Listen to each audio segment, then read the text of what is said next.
Keep arms down and head back and hold on.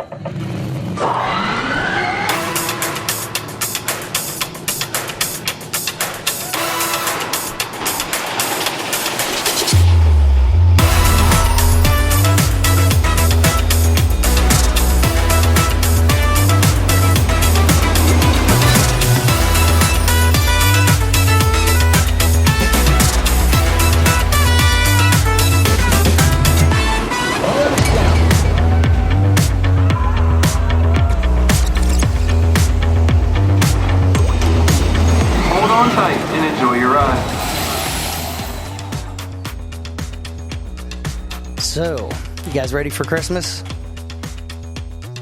I don't have anything up for decorations yet. Neither do I. I've been decorated. Well, there's an excuse in my case because I have been in the throes of replacing all of my living room furniture, literally every single piece of it.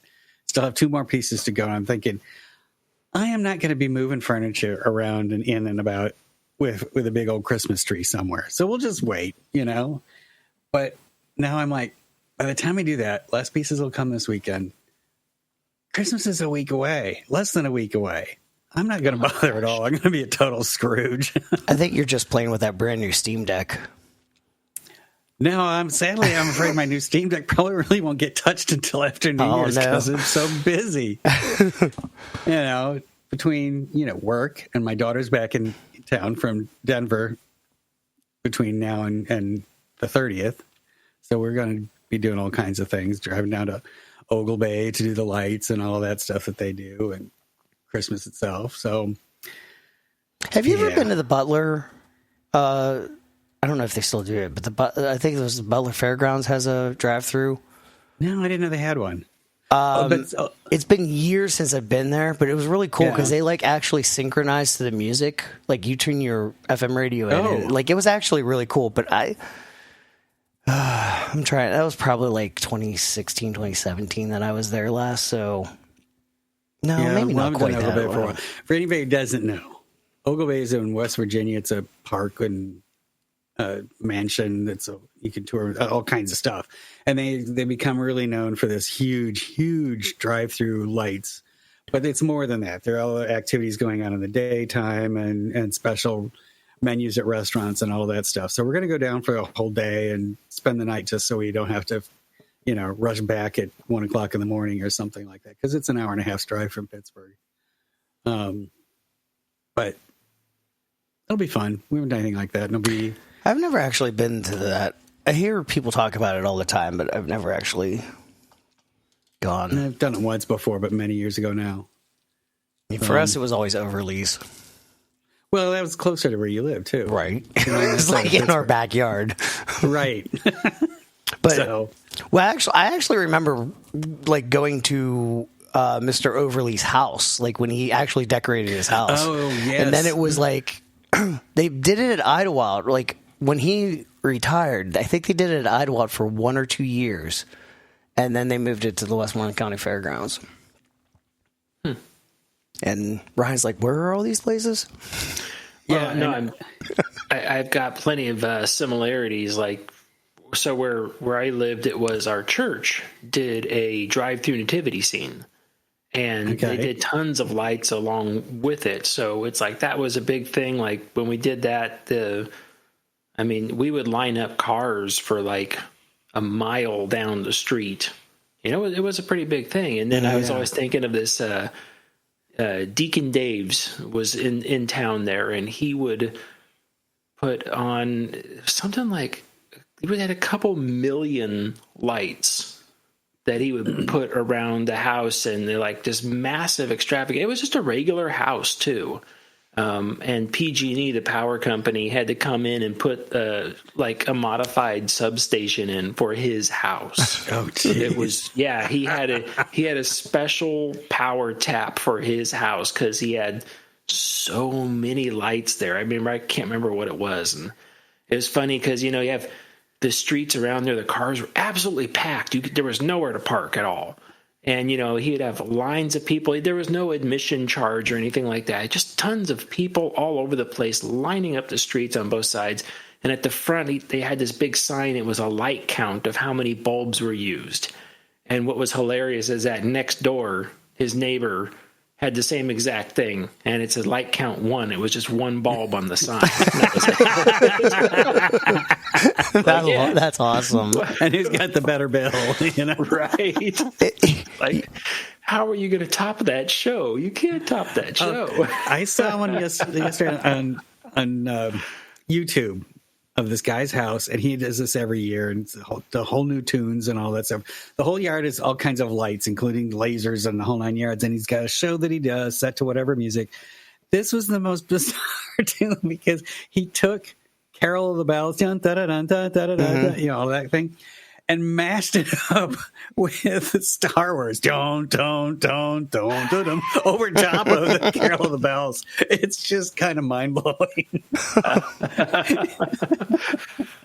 I actually wanted to do one of those like shows to the music, and I actually got the relay controllers to use with like Raspberry Pi, and I got it. I'm like, okay, I'm going to do it next year, and then I ended up not moving out of my house. I have not had a house that I could actually decorate, that's kind of frustrating to me, because the thing that I always love to do is like outdoor decorations. I didn't care so much about indoor, but I love doing outdoor decorations.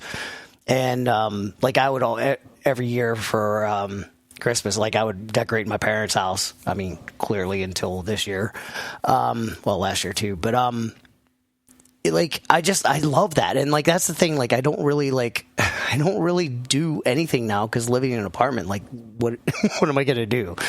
Yeah. You can't really do the outdoor decorations. But it's funny you were talking about the extra tap from PG&E. I have a Christmas tree, a small Christmas tree, but I usually don't bother putting it up.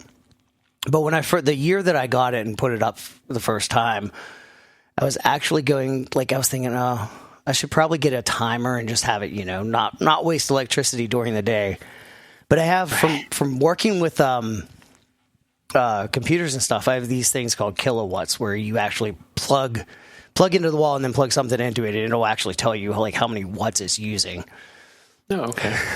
So one strand of LED lights and an LED light topper, it would have cost me more to buy a timer than it would to run that tree 24 hours a day for 3 years of Christmas, figuring a month.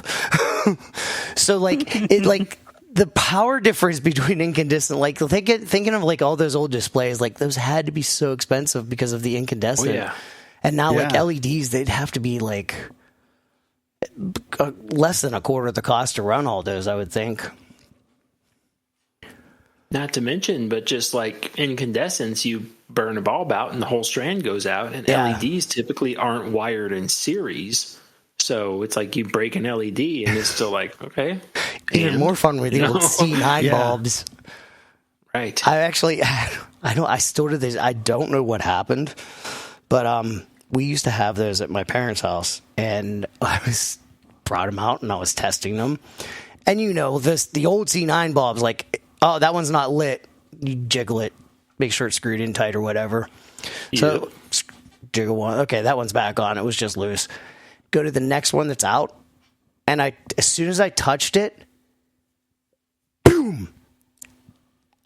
Oh, pitch black. Popped the breaker. Everything just blew up. I don't know what happened, and I'd never used those lights ever again. I'm like, nope, I'm done with that. I have no idea. That's some serious stuff. That's it was a PPE thing. We told employees when we started setting up for holiday in the park. It's hey, you have to wear leather gloves. Yeah, because we were buying incandescent bulbs for the park. And all the time one was broken, people would plug the strands in as they were pulling the lights out. And it's so you come across these two perfect electrodes just sticking up in the middle of the air. And it's as you unroll them, it's ah. That's the thing. This bulb was complete. There was no cracks in it or anything like that. I mean, there wasn't glass left after. It was gone. It's the craziest thing ever. I don't understand what. Obviously, something shorted, but like, I don't understand how or what. It's crazy. But you know where the breaker is after that, right?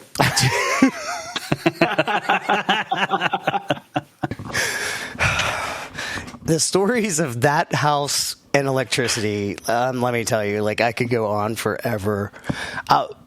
Quick story about this house. There was I think I was like 5 or 6. My sister would have been like 2. She had a penny, and my mom's lamp was plugged into the wall, but it was apparently not plugged in the whole way. And my sister was like, "Oh, this is a good place for a penny." Yeah. That was the day we found out that outlet was not wired to the fuse block. Oh. Interesting. Yeah. How was that wired?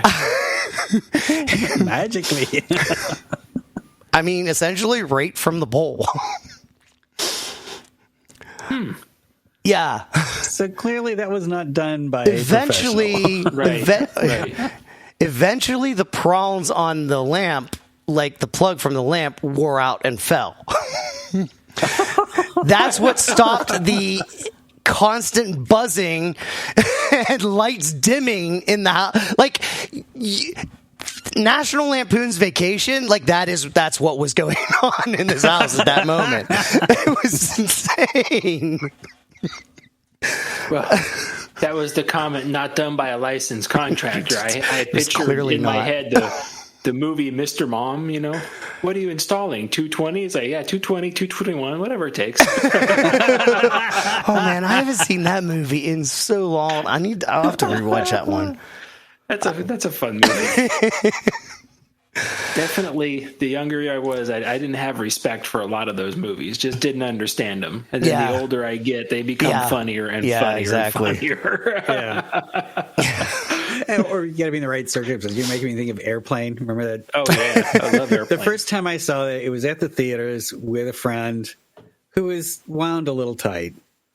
And so I wasn't with the right person to see that movie. And we ended up actually one of the very few movies we walked out on because we were hating it.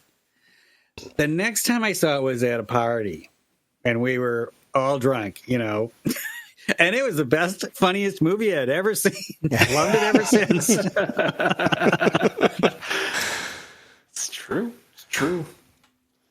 Well, this is Side Friction Podcast. This is the last episode of 2025. We'll be back next year, but this will be our last episode for the year.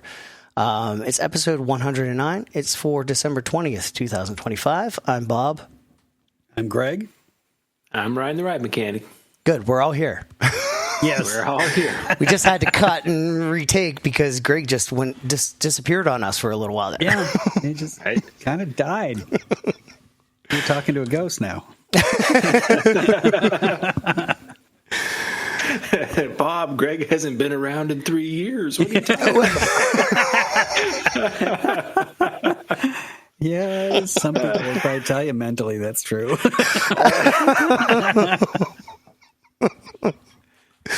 I swear someday that's going to be me, though. Just like talking to people that aren't there. I'm already losing my mind and I'm 45. Can't even imagine another 20 years on top of this. I continue watching that Mr. Robot series. Yes. And now when you say something like that, I'm like, well, crap, who are we all talking to at this point? Like, is everyone made up in our head? E-Corp. I don't even know. Well, It's we've all already E-Corp. determined Bob lives in the Matrix, so. Yes. And the Matrix is run by E-Corp. That's how this is running. All right. Well, we're going to start off with this, and I hopefully, like, this should be the last thing that we say, and you will not hear about this in 2026. We'll see. But we've got one last update for the Stardust Racers incident. The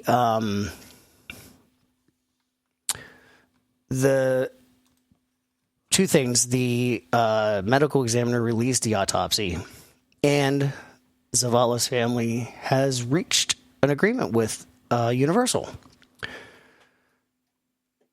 which is kind of odd. You don't usually see this. Like, they never actually filed a lawsuit, from what I understand. Yeah. But whatever it is, they agreed. It's confidential. There won't be any more action taken. So that's, I guess that's good news. I mean, I kind of want to know what's going on in the background, but well, don't we all? Just out of curiosity. A lot of this would be nice to know, but they've reached an agreement, and then the medical examiner released the autopsy report and basically reported most of what we already knew. Yeah, about the physical problems, lack of a better word. Yeah, but I don't think there's anything that.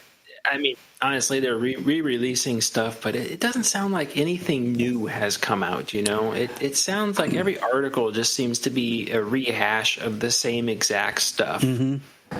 Well, this article does get a little bit graphic, and it's even just a. I mean, it's the coroner's report, right? The autopsy. So there's the one thing that's that kind of hit me was Dr. David Sugar, who has been an orthopedic doctor in Sarasota for 28 years, reviewed the autopsy report and shared his insight. For the femur to have been broken like that, it makes me think, for example, that something was pinned against the femur holding it, and then the rest of his body was propelled forward or backward, but probably forward. Which I think this is kind of saying, we kind of were touching on it last week, but, I was thinking about the femur being pinned in the restraint, but this kind of seems like, like first drop type thing, the first airtime moment, propelling forward. I think it adds a little more context to that. So I think in my mind, that makes the most sense is, he was clearly his femur was clearly locked the way it was supposed to be. But then whenever the first airtime moment happened, it was just too much and it cracked his femur. Now that's a whole other story, like what actually happened, what conditions played a part in that. But it does seem, I know a lot of people keep saying like, oh, pre-existing conditions, but like, it seems like all of the paperwork and the official stuff that's come out is kind of leading away from that in a sense. Because of the way, leading away from it, or just not even mentioning it. I mean, well, not mentioning it, but the fact that Universal changed the report and removed that, and like things like that, kind of make me think they're not really claiming that. I mean, they didn't claim that in the report. Yeah. Ultimately, it kind of makes me think that he may have had another condition that he wasn't aware of. That's there's we've got this description, kind of grisly description of what his condition was at the end of the ride, and some speculation as to what happened, but nothing that even comes close to actually explaining it. Right. And so I'm back to what I've said before. I don't think we'll ever know what the real. Beyond what's been said, I don't think we're going to know. But I think it does make sense in the way, like if that femur broke, everything else is explained after that femur breaks, and he's Correct. no longer, no longer restrained properly. Because everything else makes sense. It's just weird that airtime moment, snap. That's just the femur's a very hard bone to break. Yeah. Yeah, and that's one of the reasons why most of the safety calculations and stuff are done off of bone density and size, because a lot of these rides that use only a lap belt or lap bar, like this particular ride, or like plenty of them, the Skyrockets and stuff like that, the whole principle works off of pinning your femur in. Right. That's the whole thing. If your femur comes out of its socket for some reason, like you had a hip problem, if your femur comes out of the socket, or in this case, the femur breaks, all those calculations go out the window. But that was the ride manufacturer's intent, was to say, like, hey, look, if you have some sort of problem, you shouldn't be riding this, because they don't know what these problems are going to do to the human body, and their calculations are based off of charts, and they don't know. They don't have other charts to say, well, if you've got this problem, then that means you're falling this category. That's why I say, if you don't feel good, if you don't anything, don't go on the ride. Yeah. Yeah. But I think for me, I think this is important news, because this kind of, there was kind of a sentiment growing in the coaster community of like, well, should people in wheelchairs be able to ride roller coasters? And like, I really did not like the way that narrative was going, because people in wheelchairs ride roller coasters all the time, and there's not issues with it. Yeah. And I think that the more this story developed, I think we learned that it's not, whatever did happen with Zavala. I think that it's something that's not, it wasn't fully identified. So it wasn't like, I think if somebody like, if they knew like, oh, I have a bone condition where my bones are wasting away. Okay. Well, that might be okay. I should probably stop riding roller coasters or something like that. But like that didn't seem to be the case. We don't know for sure, but it just, to me, it seems like this is something like he had conditions wrong with him that didn't cause the problem, but it seems like there was another condition maybe that was there that they weren't aware of. And that's what allowed his bone to break so easily. Yeah. So what do you think of the settlement coming, what was it, a day or two after the finding that was the ruling that it was entirely accidental?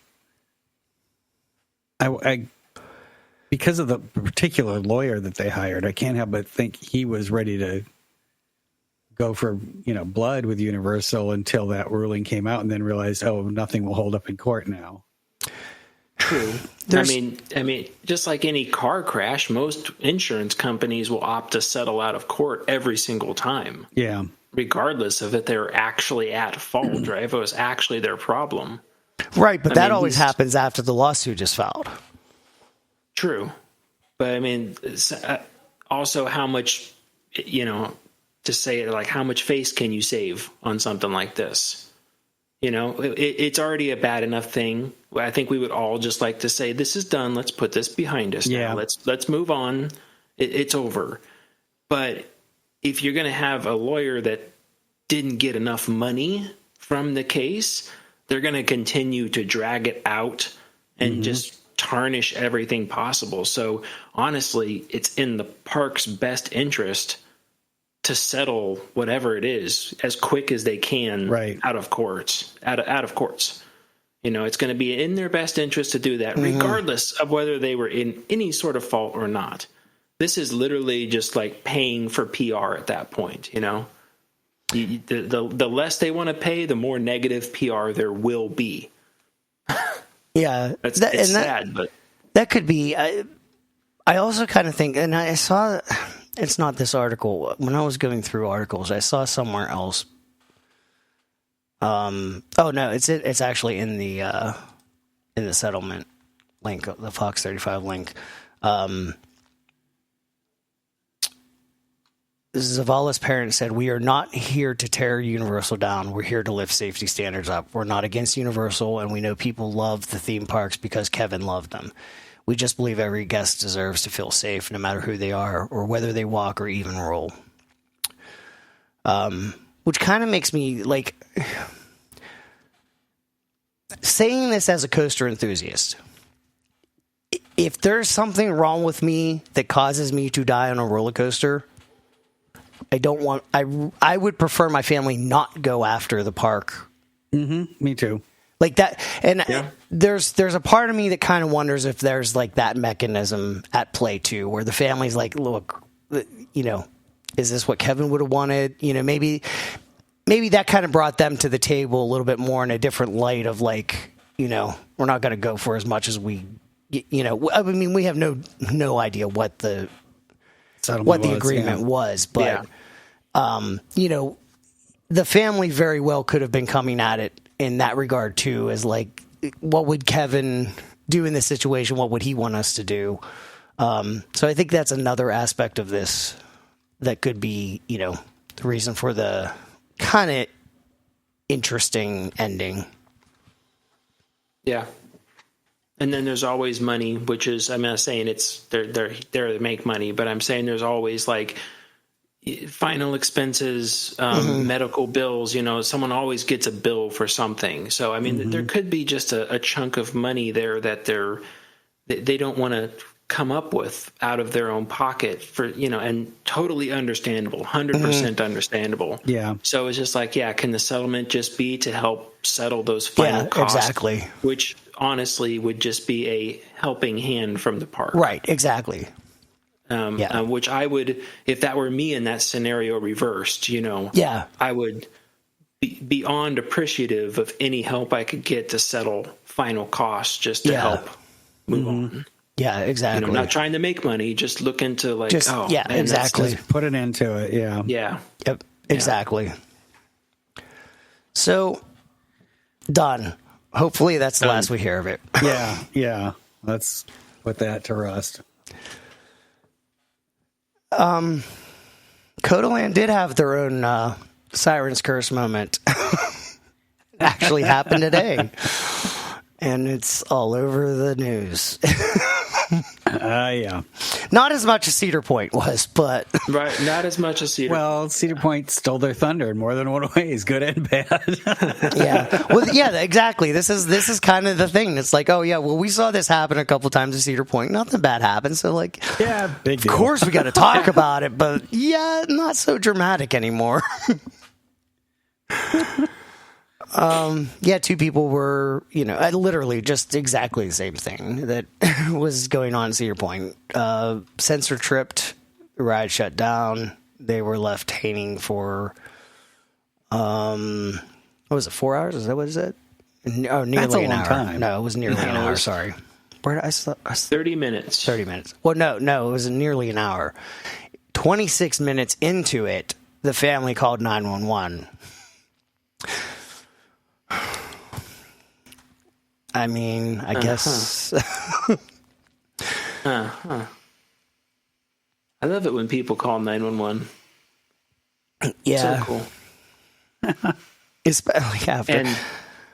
And the end of the article is, I haven't read it yet, but let me guess, is the fire and rescue showed up and the fire department had to pull the track back into place and manually cut the restraints off to get the people out? No, actually, they resolved the issue and the ride continued as normal. Oh my gosh! Oh man! It's almost like 911 didn't need to be called at all. It's almost. It's almost like the park had it under control. I wonder if they were trained by the manufacturer to handle, what is that thing called? Oh yeah, ride fault.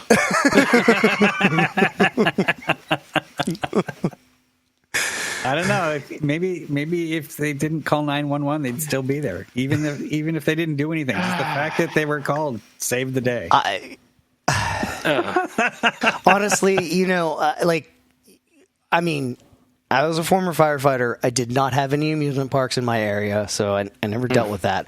I did talk to people, though, because I actually went, I had a friend who went to a training session at the fire department, at Doswell, Virginia's fire department, which is right across the street from Kings Dominion. But I know from going into, industrial scenarios, we arrive and we say, hey, staff, what should we do? Yep. We are not trained on the industrial equipment. We don't know where we can put water and can't put water because there's a lot of times you can't put water in certain parts of industrial equipment. Oh, absolutely. I mean, even just fighting car fires with magnesium engines and transmissions is fun when you put water on them. But, Firefighters will do drills in these scenarios. If a firefighter runs calls in an amusement park, they do drills with the amusement park on certain things. They are still not trained on those rides. Yeah. Right. It is the park staff who is still responsible for that. Now, will the firefighters assist? Yes, absolutely. If the park staff says, hey, we need this to happen and this to happen, the firefighters will do what they can. But right. when the firefighters show up, they're not going to be doing anything until the park tells them to do something. So if the park is not calling the fire department, there's a very good reason why they haven't called the fire department. Right. We used to have fire and rescue. You know, they would come out and train at the park just because, well, I'm sure you know, we had lots of big structures and lots of fun things to get on and put ropes around and like, hey, how can we hang Bob off the side of this thing? It'll be really cool. So they would do that stuff, but it was all the time. You know, people, yes, inevitably the ride stops. It sits up there for 15, maybe even 20 minutes while we're trying, like, oh, we've all just another minute. And then 20 minutes goes by. And yes, someone calls 911 from the queue line, and 911 takes their call. Okay, and then what do? They turn around and call the park. They call the park, and they say, hey, what's going on with this? and we're like, we got it. Everything's fine. And then 911 plays the benefit of the doubt. Say, what time did the equipment go down? And the park tells them, this is what time it went down. This was the problem, and we're currently handling it. And they say, okay, let us know if you need anything. Like, all right, hang up the phone. That's it. Yep. Fulfill their Now, obligation. Responded to the call. Yep. I would imagine they would raise some eyebrows if we were like, called them up at 911 call at 6:30 comes in, and they call the park up and they say, hey, what time did that ride go down? And the park is like at 5:30, and then the operator would probably be like, wait a minute, it's been down for an hour. Are people still on it? Yeah, and then they probably might be like, maybe we'll send someone just in case. This is kind of getting long out there. Like, are you sure you don't need help? But like you said, Bob, it's like, because you have most time, the park would be like, no, we don't need help. We got it. Yep.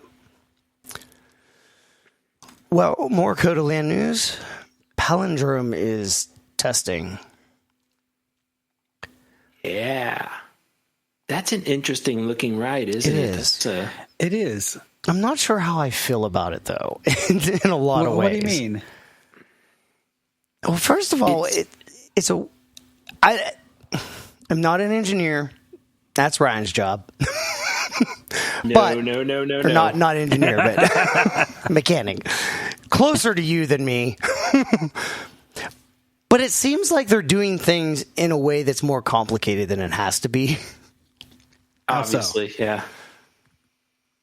Well, I mean, it's a long track shuttle coaster. Yeah. I mean, vertical lift going over it's a Gerstlauer shuttle coaster. Yeah. Right. So it goes up over a vertical lift. Okay, great. And then it goes down the drop, goes through the entire circuit, and then backwards through the entire circuit. And then right at the base of the drop, there's a turntable. So the car homes at the base of the drop and then rotates and then goes back into the station. So they've been able to put, they could put multi-vehicles onto a shuttle style coaster.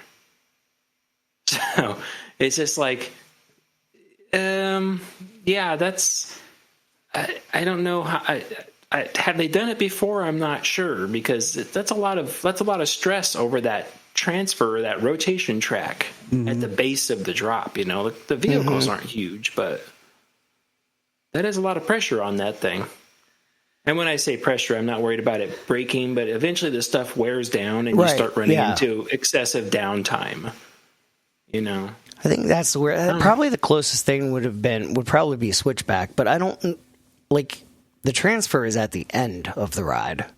On that. That's what's weird about this is like, oh, let's go back to the lift hill. I don't know. It's just weird. It's a very unique looking thing, and it's just like, okay, let's see how it runs. Hopefully the stresses are... Those are lap bar only, what right? They're doing. Are they There's over, what? or is it a lap bar only train, or is it over the shoulder? That I'm not sure about. Can't really tell. Yeah. If it's over the shoulder, this has got its own place in hell, I think. Because I can't even imagine going backwards on a Gerstlauer over the shoulder. Oh, my head hurts thinking about it. I can't. I really can't. It does look like... It looks like a lap bar.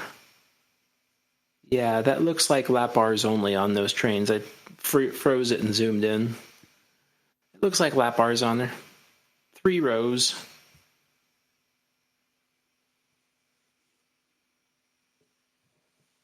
Oh, yeah, it does. But I mean, I do like from the rider's point of view, I like the fact that you go through the entire course backwards. Yeah. That's cool. I was surprised that on the spike at the end, that it didn't lift you up a little higher, artificially, rather than just let you go. And then it, went all the way through to the end, unlike Mr. Freeze or some of those where it'll grab you and bring you up higher and they'll let you go. But this one doesn't do that. But then when I look at it again, I noticed when it's going through the stall over the road, the first time when you're going forward, it's whipping through that stall, so it's really not much of a stall. Right. But by the time it comes back, going backwards, then you're like, okay, that's where you're going to get some hang time out of it. Yeah, because it's that much slower. I do like how it goes over the road. That's kind of cool. Surprised there's no net. Not yet. Yeah, that's what I was going to say yet. Not yet. They're going to wait until somebody's windshield gets broken out. That's exactly what's going to happen. Because I think, Ravine Flyer 2 up at Waldameer, they don't just have a net below it. You are encased in the whole bridge is all the way netted around in, on that one when it goes over the road. You could barely... It does pass right over that road, huh? Yep. Yeah. Huh. I thought maybe it was over the service road right next to it, but no, it's actually over it's real road. The traveled road there, with cars driving on it and everything. Uh-huh. Well, that's why at first I was like, "Oh, is that the track?" And then I was like, "Those cars are driving really slow. It can't be the track."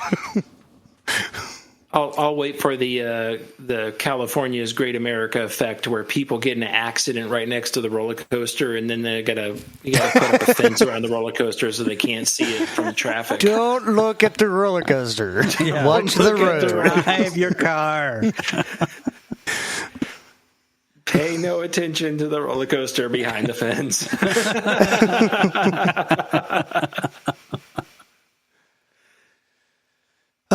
Well, here's some news. And I say news because I don't know if this is good or bad. It's hard to say, but it gives me a glimmer of hope. Yeah, that's kind of... But it's only a glimmer. So, Lakemont Park, the management company, is being sued by Blair County. Finally. This should have happened... A year ago. No, 2 years this should have ago. happened 5 years ago. Yeah. The management company should never have been allowed to sell all those rides. Mm-hmm. But here we are. So the good news about this is the whole lawsuit is basically the county saying, hey, you were required to maintain Leap the Dips and Skyliner. You failed. You did not do that. That was part of the agreement. You didn't do that. We're suing you. The management company, on the other hand, is saying, we can't afford it. We're planning on selling them. And the county is saying, no, you're not. You're not allowed. Yeah, there's a big difference between maintaining and selling. Right. Yeah. It's a little bit different.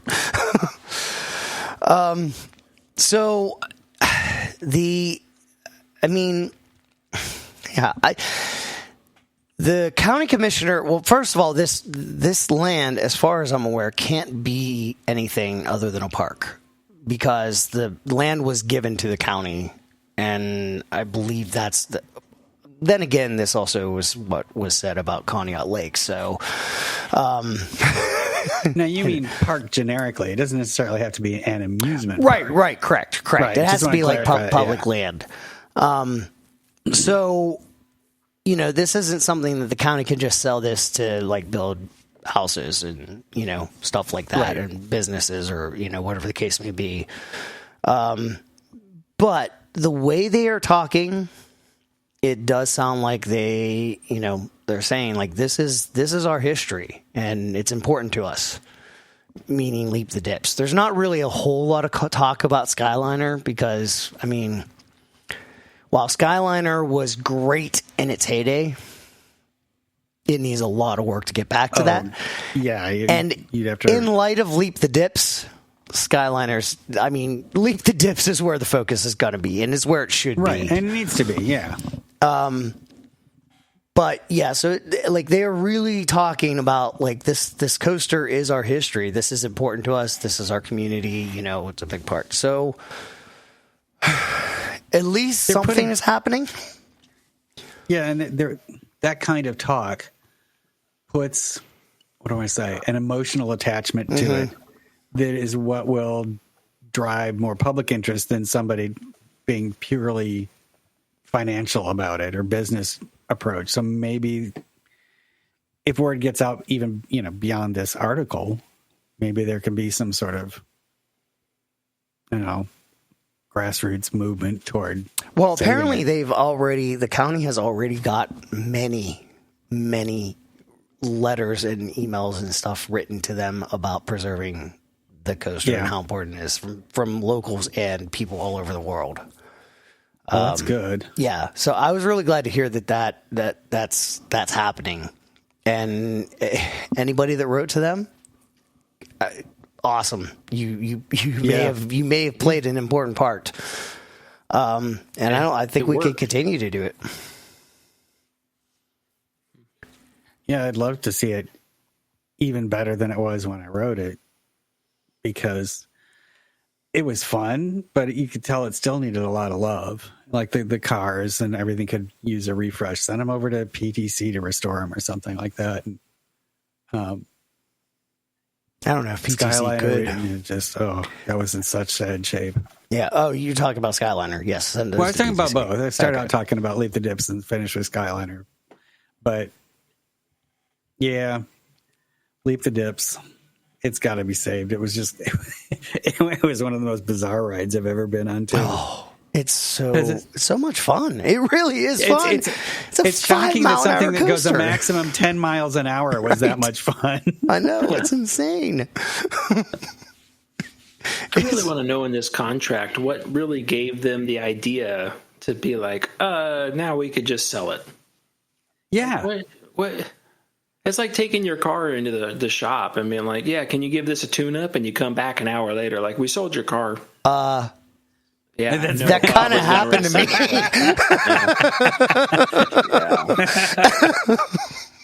Nice setup.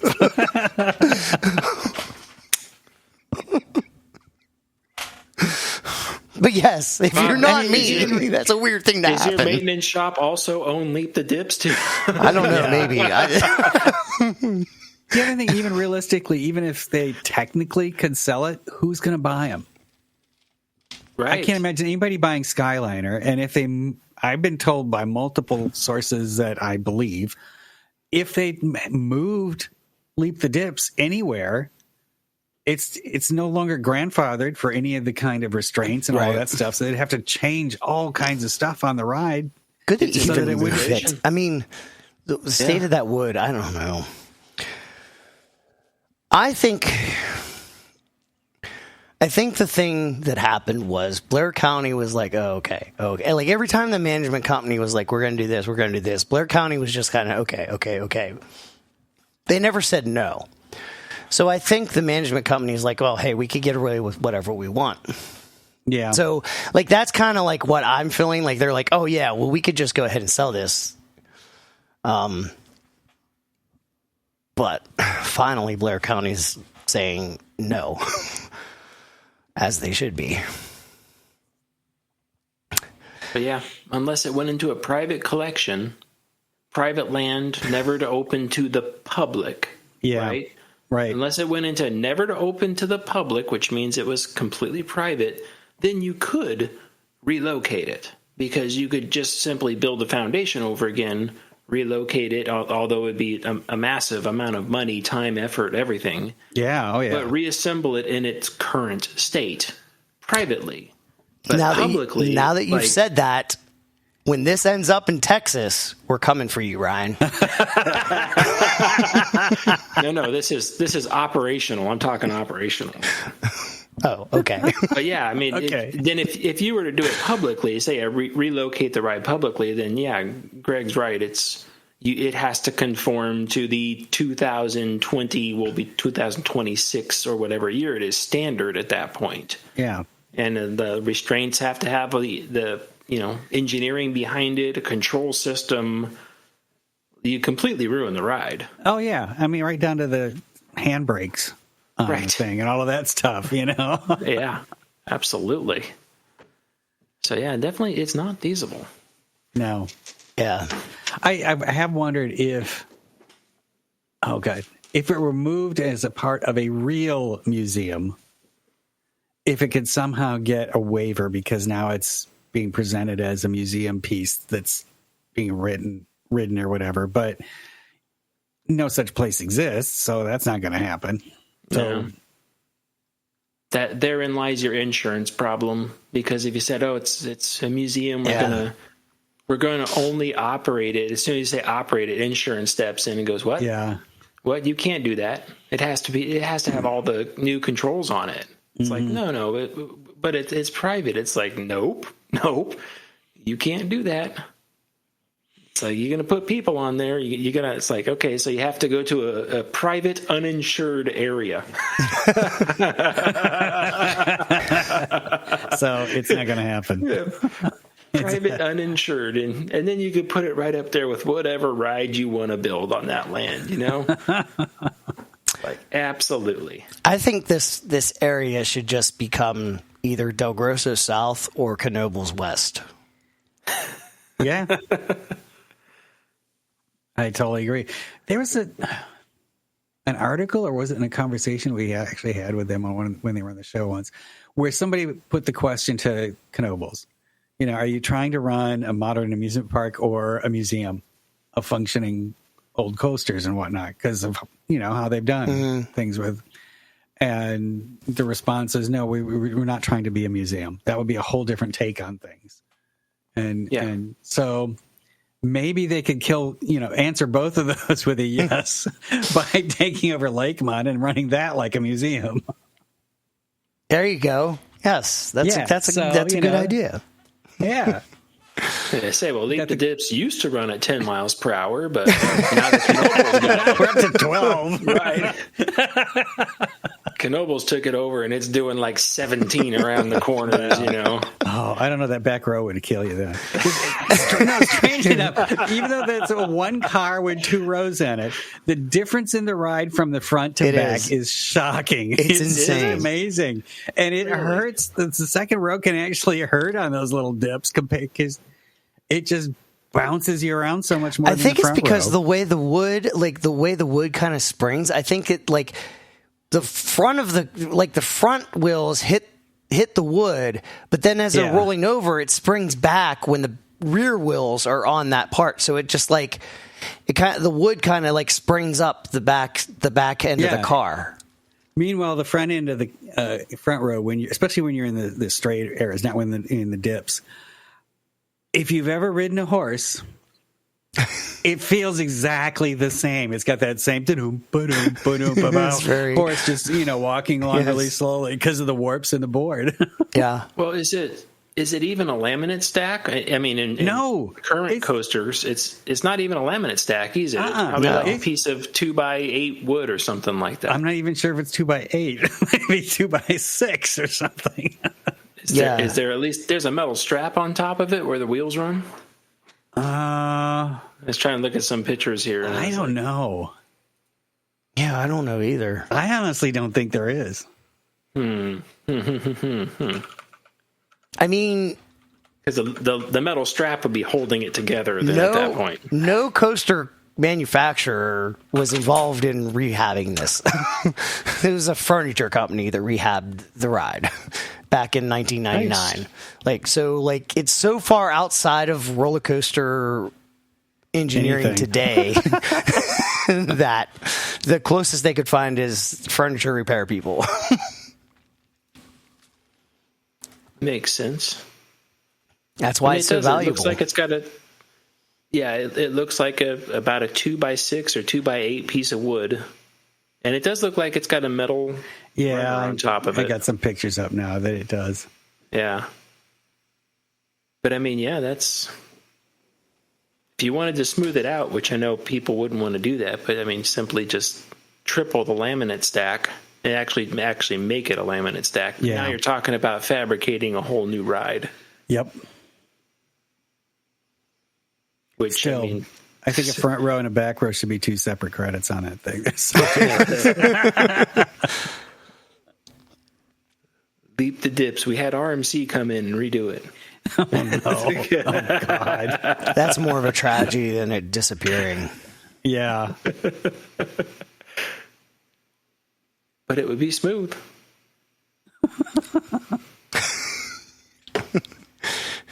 Be like blazing. Wait, no. What is fire in the hole? Yeah. The slow moving vehicle. Okay, now I get to get angry. Not angry. Okay, yeah. This is so Bob ridiculous. Walt Disney Company and OpenAI reached a landmark agreement to bring beloved characters from across Disney's brands to Sora. Okay, that in itself is rough. Here's the thing that I really want to stress. Wait, I guess I have to refind it though. Oh yeah, here it is. The agreement will make a selection of fan-inspired Sora short-form videos available to stream on Disney Plus. Fan-inspired short-form videos. What the hell? They're going to ruin Disney Plus with just like user-generated content, like AI slop? Like that's what this sounds like to me. Yeah. Exactly what it sounds like. Like this is literally going to harm the Disney Plus name. And that's awesome because you're going to have somebody that makes a funny short or like an awesome short or something like that, and Disney goes, "That's amazing. Let's do the exact same thing." Right. That's the other thing. Tweak it just a hair, and that's ours, so we don't have to give the original person any credit at all. Yeah. Oh, yeah.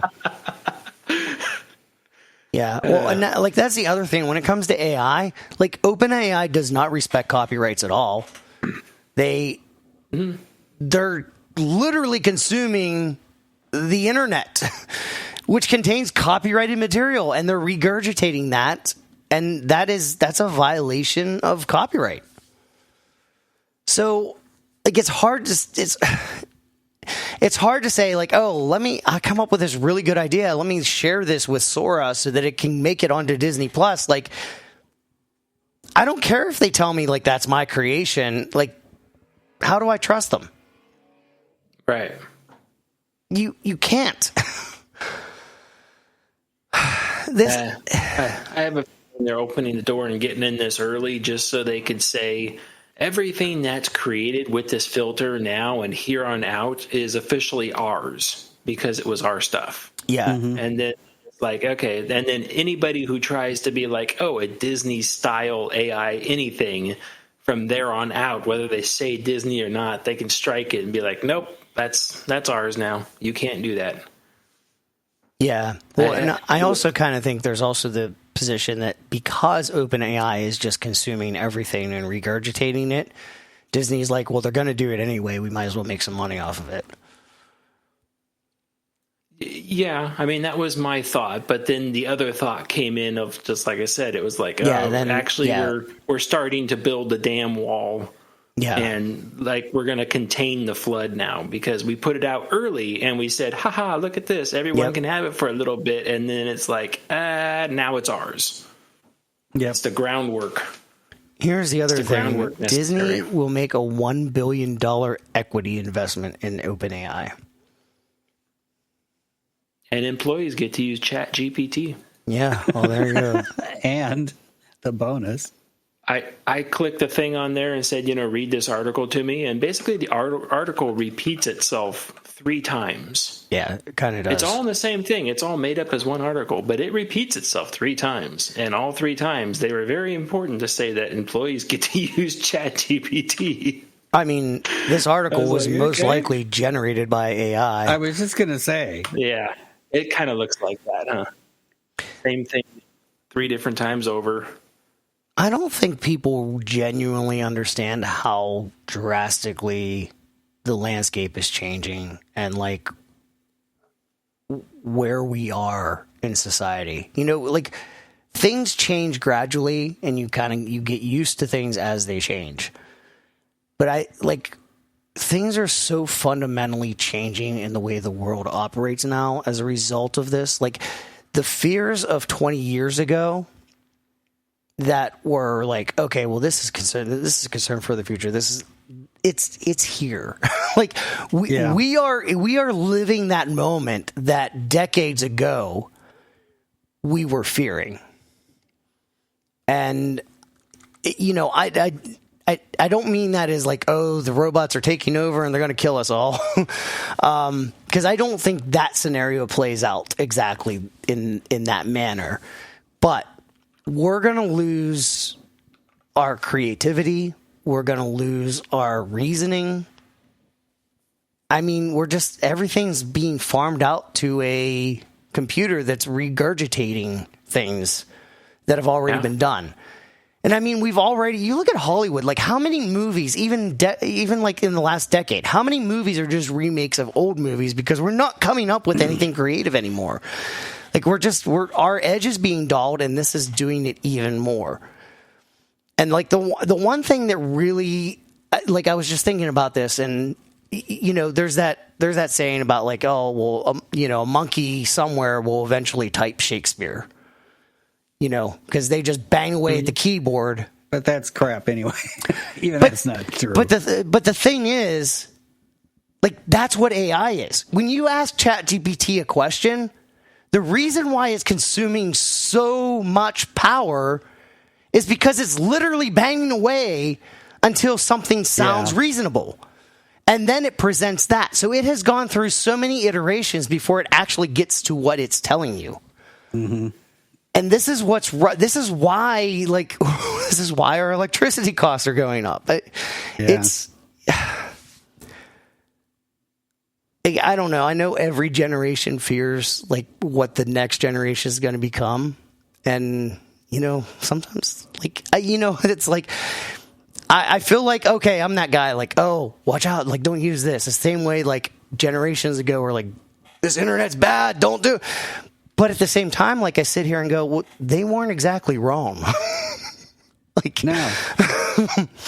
Because there's so many times where I'm like, I like a lot of things the internet brings us, but are we better off with it? I'm not so sure. Right. I follow a handful of YouTube creators, YouTube creator channels, where all they talk about is like changes in YouTube and what's happening and how you keep your channel current and new things to use. Like it's all just for creators. Like this is what's going on basically. And one of the things that a handful of different channels like this have been touching on is the fact that they've already stated people are now getting really sick of AI everything, AI imagery, AI generation, everything. So they're starting to say like, for me it doesn't matter because I don't use it, but they're like, oh, for a lot of you out there, they're like, start focusing on actual content, like the camera actually filming yourself or actually filming what you're doing. Don't use AI imagery. Don't put all this stuff in there. It's interesting because what the people are already seeing is they're already fed up with AI and they're already turning away from it. Mm-hmm. So basically AI is only accelerating in the small apps, not small, but I mean in the small and the ultra short content like you find out there in TikTok and stuff, where you're literally just scrolling by it for a second. and that's it. And even most people then, like I talk with just people around, and most people can't even stand that content either. It's just like, ugh. Just like, look at there's going to be enough of a backlash to it then that it's going to stay in check? I think there already is. The problem is the corporations feel like this is their way out. This is how they get rid of having to pay labor costs, because ultimately AI is just going to do everything for them.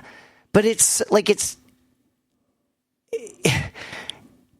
ridiculous to think that, because you're almost kind of bootstrapping, because AI is just learning from us, regurgitating what it learned from us, but has no ability to actually be creative and think outside the box. It's literally defined the box.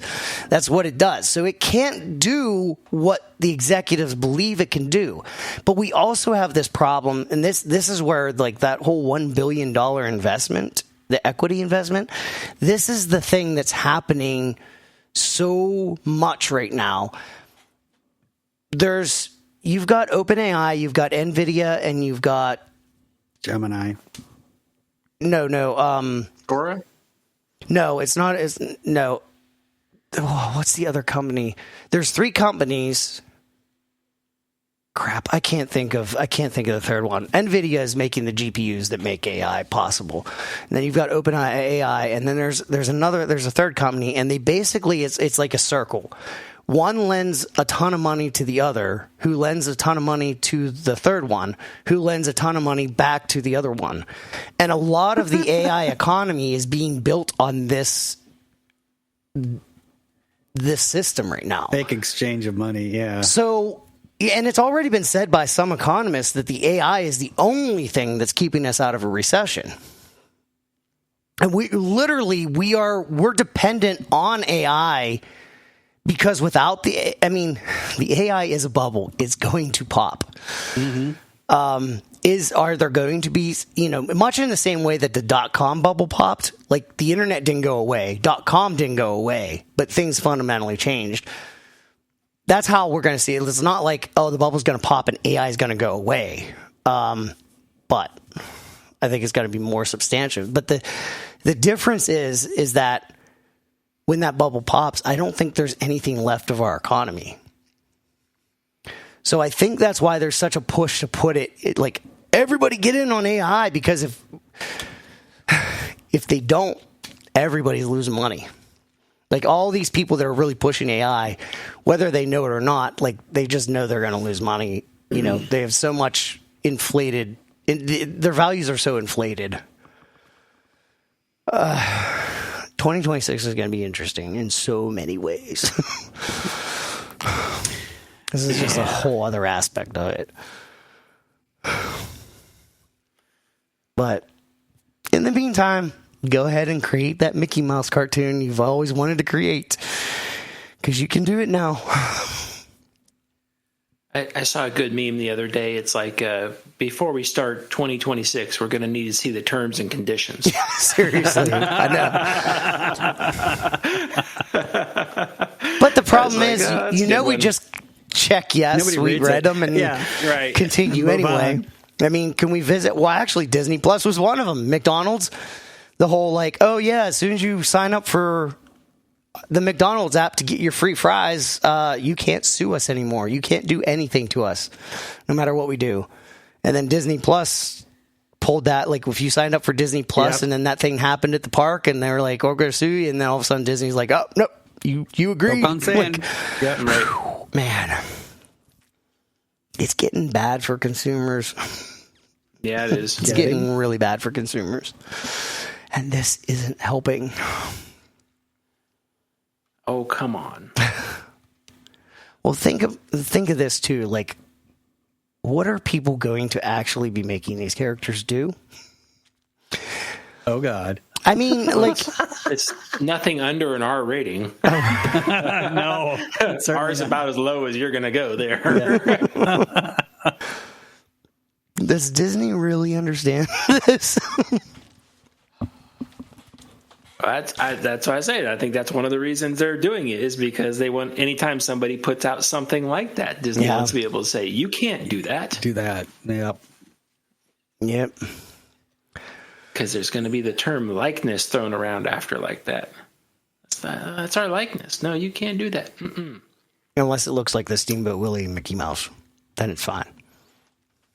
I like Steamboat Willie. I do too, and he's public domain now. Public domain now. Ah, okay. But only that version of Mickey. Oh. And Disney fought hard. Oh, they did. They did, but it says in there that they can't use the likenesses of any of the voices because those are obviously actors paid. So you'll have characters in there, but none of the voices. Which could be very strange. It could be. You're going to have wrong voices. That's like wrong sounding Muppets. So we'll find out how that goes with Kermit Mickey Mouse talking like Steven Tyler. Yeah.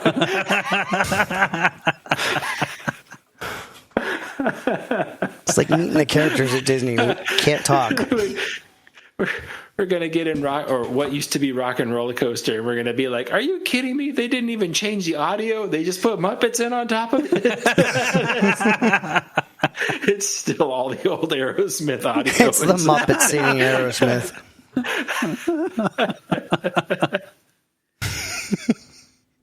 That's going to be a fun one.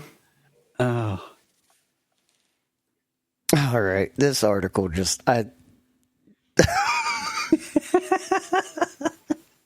this next one is just It's so sad that it's funny. This is Attractions Magazine too. That's the thing that's getting me most about this. This is like they're not supposed to say bad stuff. But they are in this case. Yeah, they're talking about Carowinds Winterfest 2025. And the title is A Budget Cut Cry for Help from Six Flags. Yeah. Yeah. You could try to say positive stuff. Yeah. Try. You remember at the beginning of the show, I was saying how like I decorated my parents' house for Christmas? Yeah. I think I might have done a better job of judging by these pictures. Oh, yeah. Yeah, the pictures in the article. Here's how I'm going to put a positive spin on it. I'm going to say, look how evenly the poop is sliding down the wall. Isn't that amazing? It's such an even distribution, and it's sliding so perfectly. Absolutely. Attractions Magazine did the same thing. They're just like, look how great it is. It's evenly sliding. As I scroll down here, like literally in pre-show, when we were all reading the articles that we needed to catch up on, it's kind of silent, and I'm like scrolling through this, and I just start busting out laughing when I get to a picture of a shop that is selling Yoda's and Pittsburgh Steelers baseball caps. Yeah. In the Carolinas. What? I mean, go Steelers, but what? But why does Six Flags have those at all, let alone selling them in Carowinds?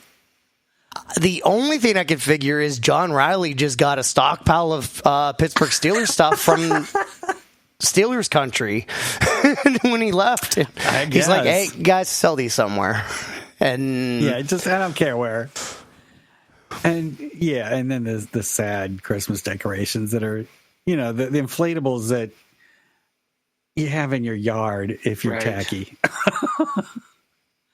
And that's and I love how one of the big attractions of these at parks are all the lights, right? And not only do they have very few of them apparently compared to other years, but they close so early that they're hardly on at all. Yeah, 9 before p.m. you're getting kicked out of the park. Yeah, and like they're on the coast pretty much. Like really, they're closer to the coast than most of us. So like, it gets darker sooner there.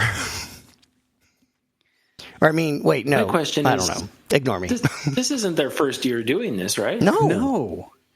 So not what at happened all. to the And stuff they should have extra lights from all of the parks that they canceled Winterfest at.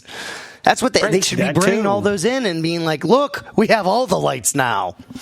I mean, do they not have enough people anymore on the staff to pay them to put the stuff up?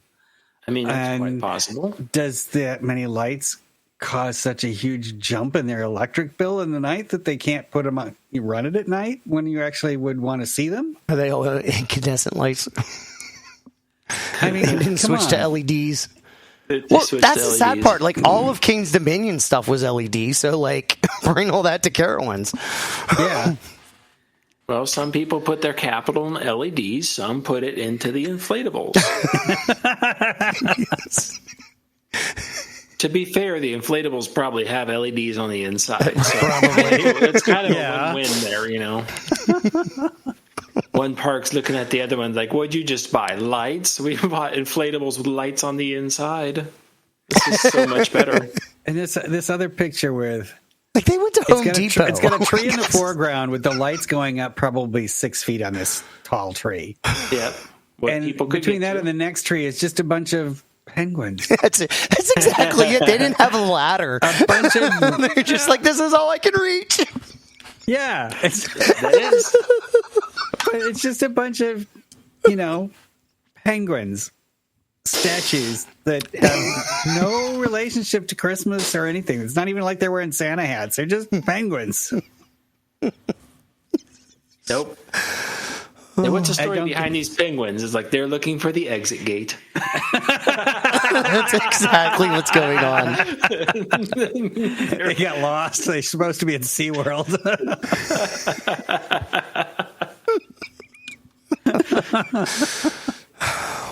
Everything has a story behind it. This is so bad. Well, the other Six Flags story we have is Magic Mountain has pushed back their new coaster to 2027. Is anybody shocked? No. And also, this is my shocked face. we talked about Magic Flyer going away, but now also Speedy Gonzales Hot Road Racers is going away, as well as the Tweety Bird cage swing ride thing. Yes, so that's 3 yes. rides now. This is all happening because they're going to transform Bugs Bunny World into Looney Tunes Land, which aren't they kind of the same thing? More expansive take on it instead of Then what? things related to Bugs Bunny. Tweety Bird's Cages of Death? Like, what? What was the I name don't of know that the name ride? of the ride. It just sounded better at the time, so I'm going to roll with it. Tweety Bird's Cages of Death. Yeah, that's what. Yeah, why aren't they keeping that? That would make that fits. Like that's. Yeah. Give it to Knobles. They'll do it. And faster. Yeah. Kids will be at 50-degree angles off to the sides. Plastered to the floor. Yeah. So- barf slung out 20 feet away from the ride. Mom, it's going fast. It's going fast. So, I have a theory. I think that Six Flags is basically written off 2026. I think they are in a position where we're not going to try because it's not going to be good, no matter what we do. And I think I think they're gonna phone it in for like everything this entire year. And I think that may wouldn't be surprised, yeah. Especially with like as much as the Great Adventure coaster is coming along, and everybody's like, "Why? Like, it's being built, and how is it not going to open in 2026?" I think it's possible it'll be ready for 2026, but Six Flags is like, "No, we're not doing anything for 2026 because it's gonna suck." And I'm pretty happy with my decision not to buy a Six Flags pass. Because I don't think it's going to be good this year at all. That's why, like, every time a project's announced for Six Flags, I'm like, add a couple years to the finish date. Mm-hmm.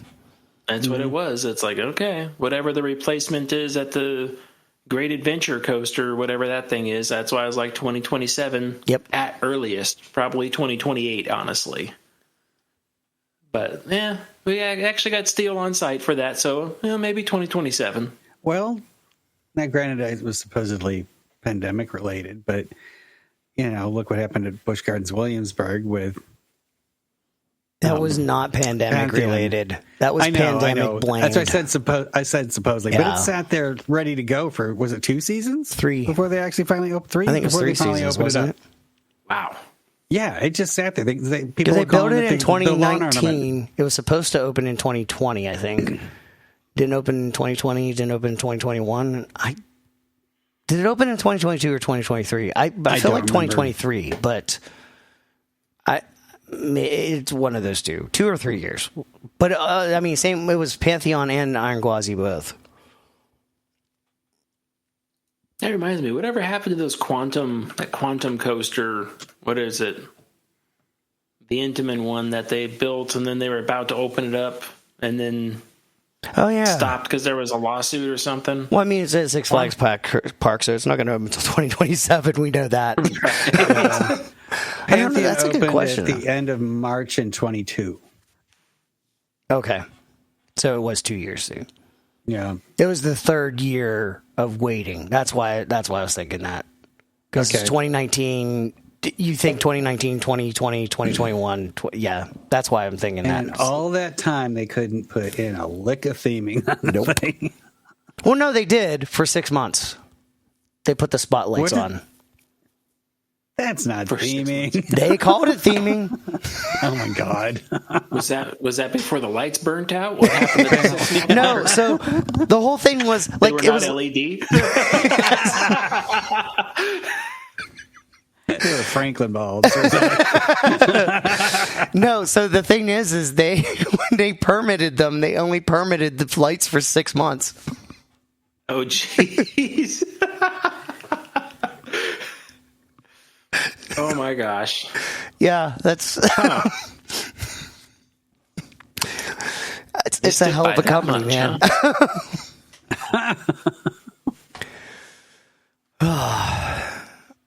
Well, not all theming can be permanent, but when you install roller coasters in parking lots, that theming is permanent. Permanent.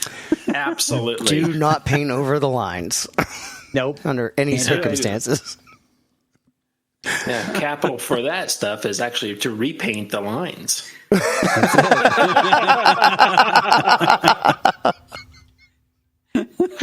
But this is why I say earlier, some coaster enthusiasts would be like, you can't repaint the lines. That's the coaster's patina. Like, you can't do that. That's how you know it's original, when the lines look all faded on the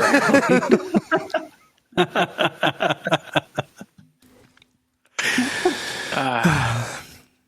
Well, speaking of United Parks, their Q3 results were down. We knew that a little while ago, but their stock continues to fall another 19% since they reported their Q3 results. They're not doing so well. You know what they need? They need a football star. They need a football star. Some star player to come in and save them. Preferably one engaged to a pop star. Yeah. Don't you think that's a little on the nose? I mean, can't we get a different sport star to come in there? Come on. Somebody else. Who else is out there? Hockey? Anything like that? I don't know. Hockey's probably the next most popular sport in the U.S., I would think. Baseball's kind of falling out, I think. Maybe just in my circles, but you don't hear people talking about baseball much. I don't anyway. Basketball more than that. Yeah, basketball. I hear people talk about basketball. Yeah. Basketball and hockey. It's got to be one of those, I would think. Of course, out where I am, it's all college football. Go Big Red. Are there any famous cage fighters? Joe Rogan. No, please don't get Joe that. It'd be interesting to get Joe Rogan to back the company. Oh Lord, no. No.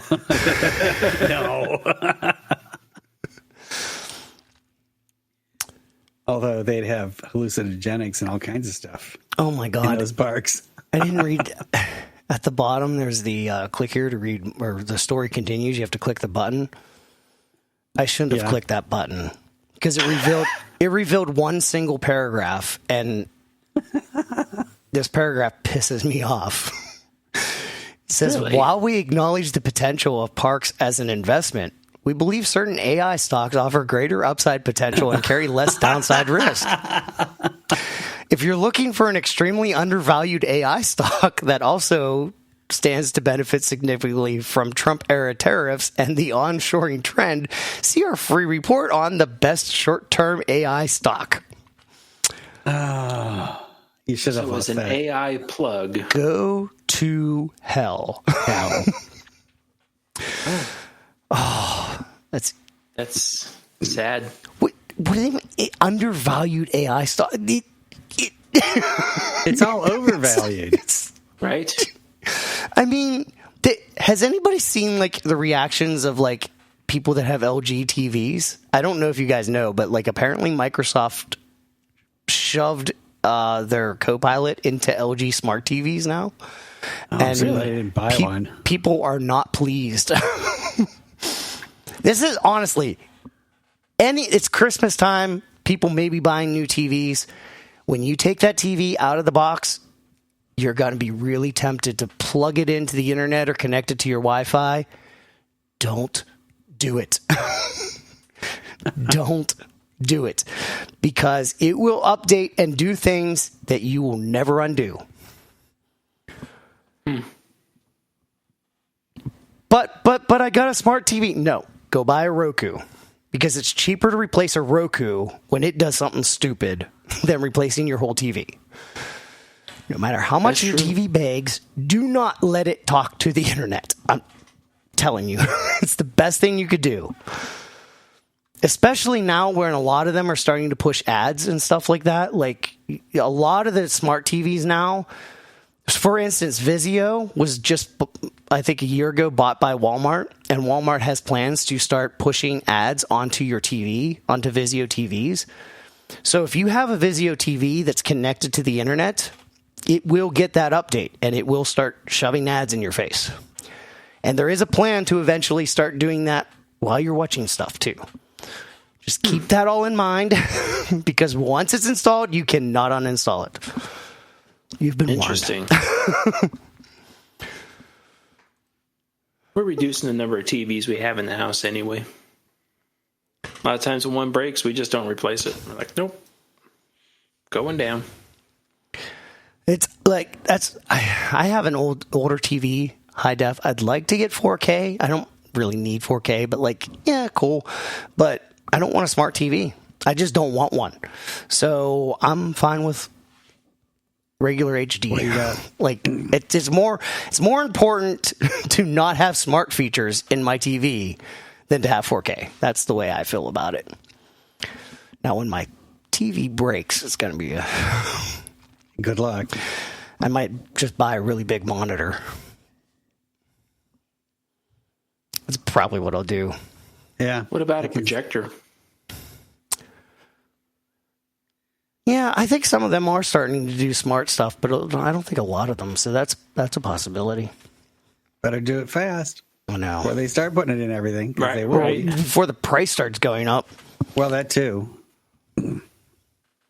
That's another interesting thing I heard, and I can't confirm this is true, but I heard that this whole thing, like last week I had mentioned about like the RAM prices for computers and stuff going up. Mm-hmm. I had heard that what sparked all of that is Sam Altman of OpenAI basically bought most of the inventory so that other AI companies couldn't get it.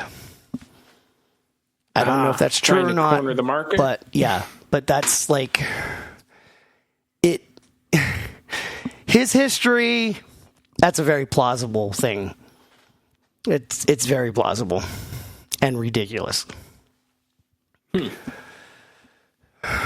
That's interesting. United Parks is also in trouble for possibly violating the ADA in a very interesting way, until you eventually get to the lead. Like, it's there. So it's The lawsuit is basically over, what is it, rollator? Is that what it's called? Is that how you pronounce that? I don't know, rollator walkers. Rollator? Yeah. Seems like it. They were not allowed in the park. Regular walkers were, but like the ones that have like the wheels in the seat, where like you're walking and you have the brake handles to stop it, and then you can sit down, those were not allowed in the park. Now, here's the thing. And I think this is the point, and I think this is where, because this is kind of something that I always thought, because United Parks, SeaWorld Parks, have always been stupidly expensive for this stuff, but if you came in with one of those walkers, they would say, that's not approved, but you can rent one of these that is.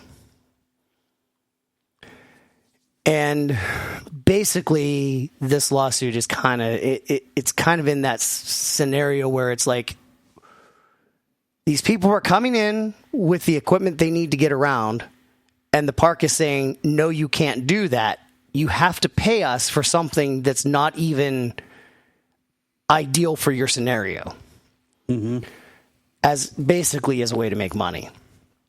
And this is honestly something that for years, many years, has frustrated me to no end about United Parks. Is they had the most expensive rentals for wheelchairs and motorized scooters. Like a regular wheelchair, I think Universal was like $15 to rent it, and all of the United Parks was something like $60 to rent it for a day. Like that's I think you're taking advantage of people in that scenario. But the DOJ is now launching an investigation into that practice. So I guess we'll see what comes out of it, but kind of glad. It's one of those things like, okay, it's not even just the like, oh, well, you don't have a reason for that or whatever. The fact that like your response was, oh, you can pay us and you can use this other thing. Like that's not a valid response. That's not appropriate. All of a sudden, since this has happened, the language has changed on the website where you're provided with what you need free of charge. It's kind of shocking how that changed all of a sudden. Yeah, I never really looked into that stuff before, but I mean, again, I've spent so much time going to Disneyland. They're very upfront. They say, hey, we have a limited number of this stuff, this equipment. So they're like, please either rent one or reserve one in advance, or make an arrangement with one of the hundreds of outside vendors that are all over the area. If you're flying there, it's like to have one brought to the park for you. Because there's outside vendors that can do little scooters or wheelchairs or whatever else you might need, but Disney doesn't care. Right, they're like, get whatever you need, whatever is going to make you comfortable to be in our park all day. Yep. That's what we want. We want you in our park all day, so do whatever you need to make yourself comfortable to be in there. Yep. And then, you hear stuff like this, and it's just like, why would you do such a crazy thing? Like, right, exactly. No, that one's not approved. It's like, go screw yourself. Right. And like I understand, like if you arrive at a park and everything's rented out, like you're expecting to get something, like that's a whole different story. But like when you arrive with what you need and they say, can't do that, you have to rent this. Yeah. Like no, that's just not acceptable. Absolutely. You should, no, unless there's some sort of really amazing, incredible reason as to why one thing wasn't allowed, and then I would expect there to be warnings and all sorts of stuff everywhere. Like, if you use the model KX200, you can't come in because we figured out it fits in the toilet and it's not a good thing. So you can't do that. Right. There's big warnings all over the, pictures of walkers in the toilet. You don't want to have that happen. So there's warnings. But this does seem like a shameless grab for just rental money. Yeah. Which is sad. Absolutely. It's ridiculous. Well, This is kind of a cool story. I didn't know this was going on, but Legoland is looking for young builders to be a junior galaxy explorer. So basically, they're searching for people that build stuff with Legos, and they have these events. They have a couple events at like museums and stuff. Or you can actually, I found out there's a link you can click through to their website. You can actually submit a video, but like any kid that can design some kind of space themed Lego Craft. Yeah. They're eligible, and like they have judges that are going to be, finding the best. And whoever wins gets front row seat on one of the first rides of Galacticoaster. That's cool. Yeah.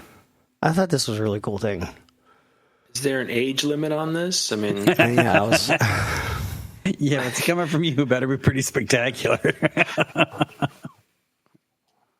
I don't know, but kids ages 6 to 12. Thing's got magnetic brakes on it. It's cool.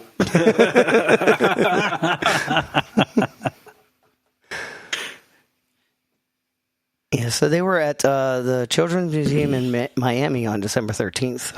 And then in January, they're going to be at Fort Lauderdale, Merritt Island, San Francisco, and Pasadena. You can find those dates at legoland.com/junior explorers. You can also go there if you want to submit a video. Yes. If you're showing up at the museums, you can either bring one already made from your own Legos or build one on the spot from theirs. Huh. No pressure. No pressure. Yeah. Let's say kids ages 6 to 12. Yeah. And you never know what could come out of that. Because my daughter is an engineer because of a kind of similar event. In Pittsburgh, there was a convention for women in engineering back when my daughter was in middle school. And as a part of that event at the Science Museum, they set up booths all over the museum from various sponsors who were involved with the convention. And they had activities at each of the booths, challenges and, see how many of these blocks you can fit into this container kind of thing or whatever. And she went and was totally enthralled with it, had fun, and did really well with all of those things. And from that day forward, she knew she wanted to be an engineer. So who knows? Maybe some kid will get inspired to go into some sort of space career or whatever based on just this silly little thing. Or maybe a roller coaster designer. Who knows? Yeah. But this thing could be more than just a contest. And there's no AI. And no AI. So all hands on. Do this hands on. You have to actually do stuff. Right. Which is really impressive. I mean, especially with a lot of engineers today, it's like they can design it in 3D space. It's like, cool. Will that actually work in real life? And it's like, I don't know. It's like, well, the little stuff like, it's got these 12 bolts that hold this flange on. It's like, cool. How long are the bolts? It's like 60 millimeters. How much space between the flange and the other fitting? 50 millimeters. It's like, how are you going to put those bolts in there? And I don't know. It's like, that's for the field crew to figure out. That's how Skyline coasters come, right? Yeah, exactly. That is it. Well, our last story is it's a roller coaster. Can't ride it though. It's not a credit. Nope. Get a half credit if you travel to Louisville just to see it. No? Is that true? I don't think so. I don't think that's how credits work. Oh, all right. I think the only way you get a half credit is if you get stuck on the mid course and get evac'd. Half credit in this case is he got drunk and fell over on the track and the train hit you mid. Then you could be like, officer, technically I was on the ride. Give me my half credit, please. And then you turn around and sue the homeowner. So I think the most interesting thing about this for me is how much the loop looks like Blue Fire. Oh, the loop looks like death. Oh yeah. Do you know what I'm talking about, Blue Fire? Oh yes. So, yep. That backyard roller coaster, yeah. right? Yep. Like it really, like that's what that loop reminds me of. Yep. But see, this is the kind of stuff that I would like to do decorating for Christmas. Absolutely. This is the only reason why I want a house. Well, this and fit some pinball machines. Yeah, that's it. And you could tell when this person did all the decorations and they figured out that you could tell they built this roller coaster a long time ago, and the loop is a trial and error loop. They built a big loop, probably. Yeah. Put it on there, and the train won't go through. No. So he's like, oh crap, and I had to shorten it up, and then it built it again, and then it won't go through. And crap, and then built one because the drop is like. How tall is that drop? How does that look like? Probably 20 feet? It's pretty high up there. It's really high.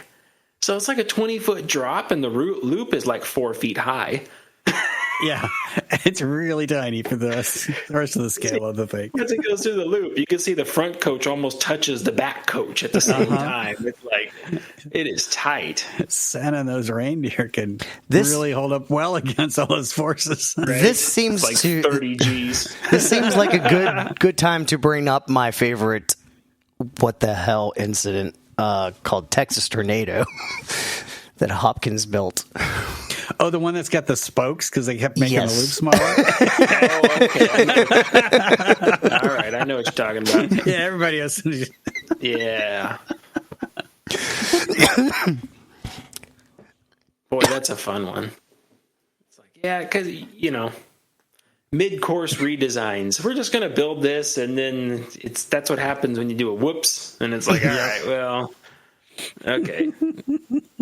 The only experience I have with that, we didn't have to fix it at the park. It was moved between parks, and it was quote unquote fixed before it came to the park again. Because that's what they did. They're like, this isn't working. Let's redo this. It's like, okay. But to that person's defense, though, if they really couldn't do much because it's sitting on the grass, and I mean, you could only anchor something down so much in the grass. But if you really made a stout support structure for that drop, the base of the drop and that loop, you could get the loop much taller. Their problem is that once it goes down to the bottom and starts pulling up, all the energy just goes right out of the structure and goes right back into the ground. So structure is too loose. Because I've built with my son, I've built Connects type stuff. You've seen Connects coasters. Yeah. And you could tell because it won't go through this loop. But if you just stood there and you just held the loop with your hands and just held it so it doesn't really move at all, it goes right through it. But as soon as you let go, all the energy goes out of it. It's like, okay, so you have to reinforce those things to where they're really stiff, like blue pill stiff.